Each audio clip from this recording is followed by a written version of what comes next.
사무엘하서 2장 18절에서 23절입니다. 이스라엘의 왕인 사울이 죽자 왕이 둘이 세워집니다. 하나는 사울의 아들인 이스보셋이, 다윗이 유다 지파의 왕이 됩니다. 한 나라의 왕이 둘이에요. 이거 심각한 겁니다. 그때 이스보셋을 도와주었던 군대 장관이 아브넬이고 다윗을 도와주었던 군대 장관이 요압입니다. 특별히 요압은 형제가 둘이 더 있었는데 아비새와 아사헬입니다. 이들도 형과 함께 군인이 되어서 다윗을 돕고 있었고, 특별히 아사헬은 이 다윗의 30용사가 있었는데 600명 가운데 다윗의 최측근이었던 30명 가운데 아주 용감한 용사 중 하나가 이 아사헬이라고 하는 사람이에요. 이스보셋의 군대 장관인 아브넬이 먼저 싸움을 걸어요. 이것은 그냥 닭싸움 같은 겁니다. 서로 대표를 뽑아서 누가 잘하나 보자, 이런 싸움이에요. 그 대신 이겨야 됩니다. 아주 사소한 거라도요, 싸움을 붙여놓으면 처음에는 장난처럼 하다가 나중에는 이게 장난이 아닌 싸움이 되는 게 대부분입니다. 더군다나 그 뒤에 서 있는 그 대표 책임자의 자존심까지 나중에는 걸려 있어요. 그리고 이제 싸우게 되는 거죠.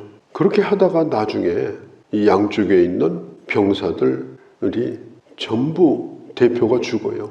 이게 전체 싸움으로 번지게 돼요. 격렬하게 싸우는데 그때에 이 아브넬이 밀리기 시작합니다. 그러면 이제 그걸로 끝나야 되는데 그냥 도망가도록 두면 되잖아요.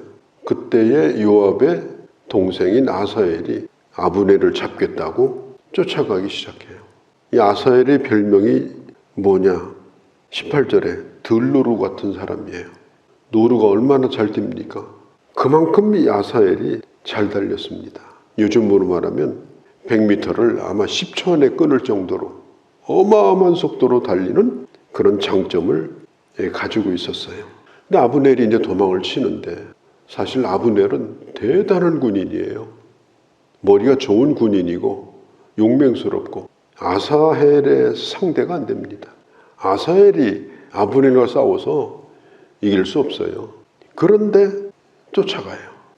달리기로 치면은 누가 빨리 달리느냐? 아사헬이 빨리 달립니다.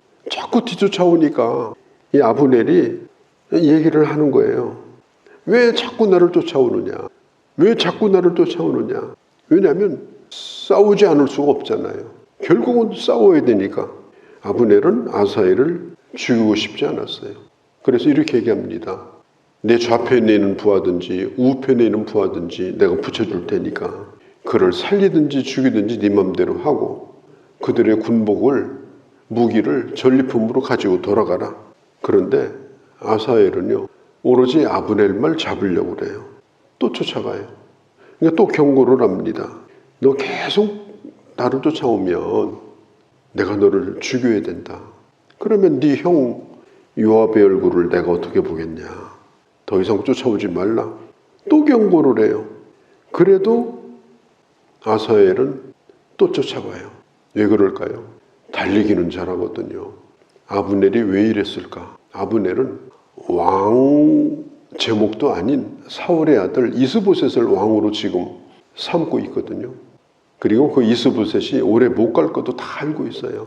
나중에는 반드시 다윗이 왕이 될 것도 알고 있고, 이렇게 쓸데없이 피를 흘리는 일을 하면 안 되고, 특별히 지금 다윗의 군대 장관 그 아우인 아사헬을 죽이게 되면 이건 진짜 원수가 되는 거예요. 그래서 될 수 있으면 싸우지 않으려고, 쫓아오지 말라고 간청을 하게 되는 거예요. 군인에게 큰 장점이 뭐냐? 달리기 잘하는 거예요.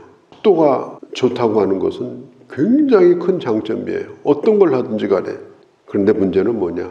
속도는 좋은데 그걸 컨트롤하는 법을 모르고 달리는 사람, 어디서 중단을 해야 될지 모르는 사람, 이건요 대단히 위험한 거고 무서운 겁니다. 잘 달린다라고 하는 자만심. 그래서 나는 무한질주할 수 있다. 사람은 무한질주할 수 있는 존재가 아니에요. 한계가 있습니다. 아무리 잘 달려도 한계가 있고 잘해도 한계가 있고 내가 또 잘 달린다고 한들 나보다 더 잘 달리는 사람이 또 있습니다. 그렇기 때문에 무한질주라고 하는 것은 그건 있을 수가 없어요. 그러니까 사자성어에 경적 필패라는 말이 있어요. 적을 경히 보면 반드시 진다, 이런 뜻이에요.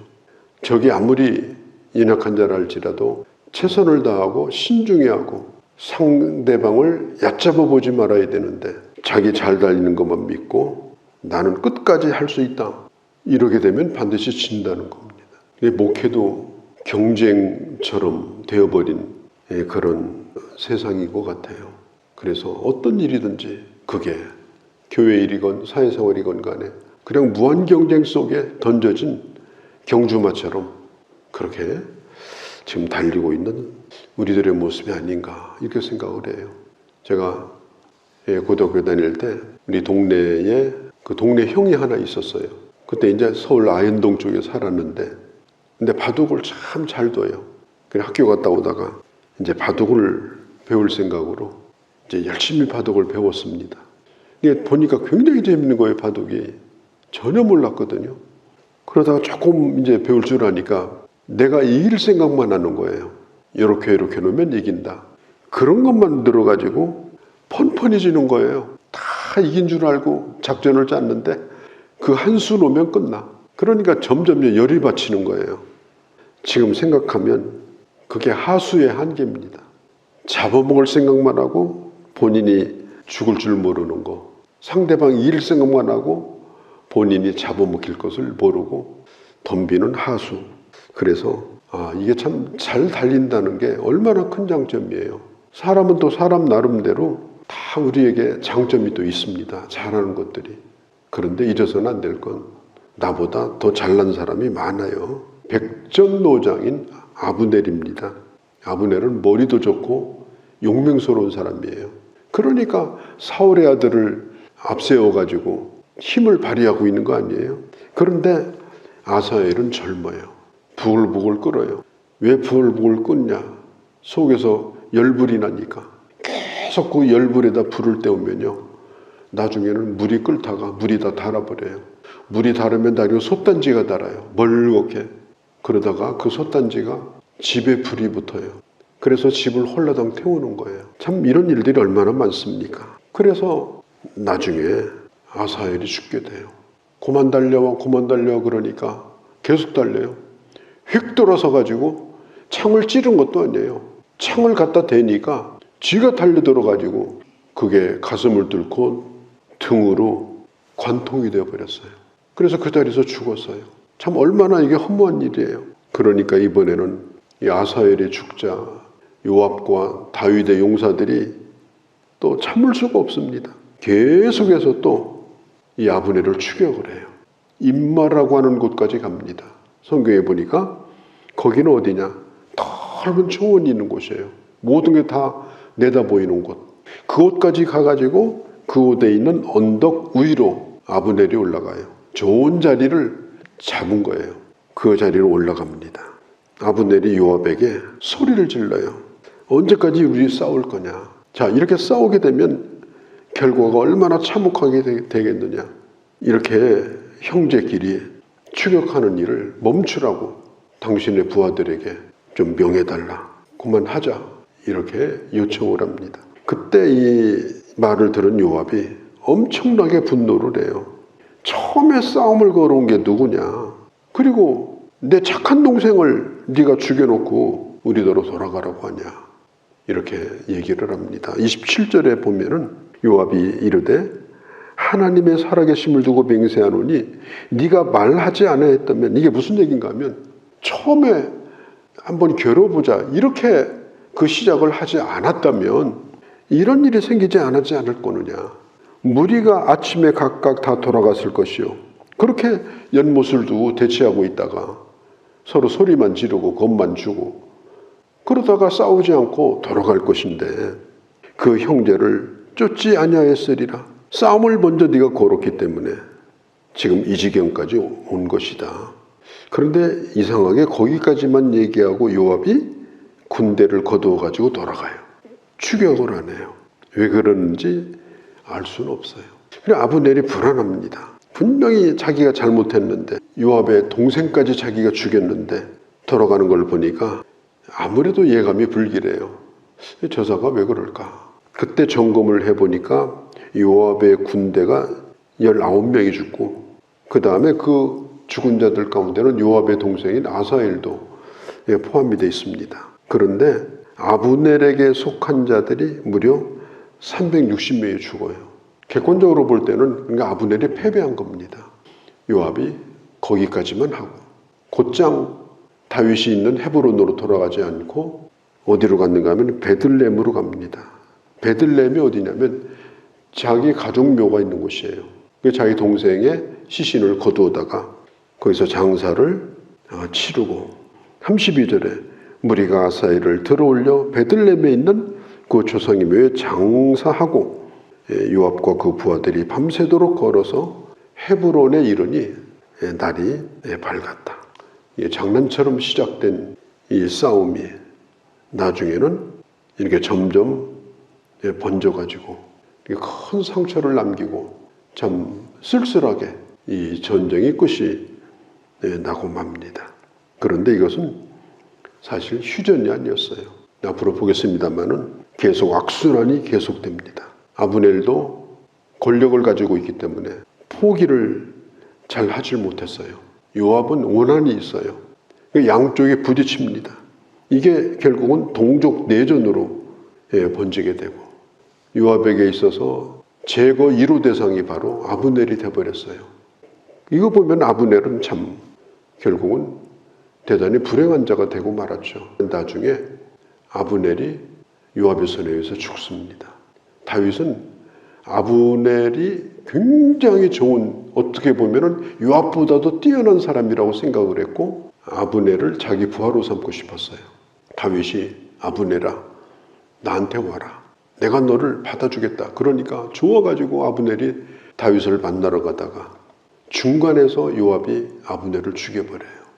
동생의 원한도 있고 자기 자리 뺏길까 봐서 결국은 죽고 끝나게 되는데 여기 보면 여러 가지 생각을 많이 하게 됩니다.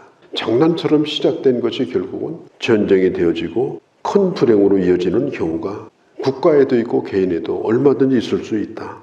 이런 생각을 해보게 되어지고 이게 몸뚱어리를 가지고 참 일생을 살아가는데 사실 우리는 내 몸뚱어리에 올라탄 내가 주인이죠. 이 몸뚱어리는 아무것도 아니에요. 거기에 올라탄 내가 주인이에요. 그러니까 우리는 경주마와 같은 거예요. 그 위에는 누가 있냐? 채찍질하는 이 경주자가 앉아 있는 거예요. 그래서 계속해서 말을 때리면 말은 막 죽을똥살똥 갑니다.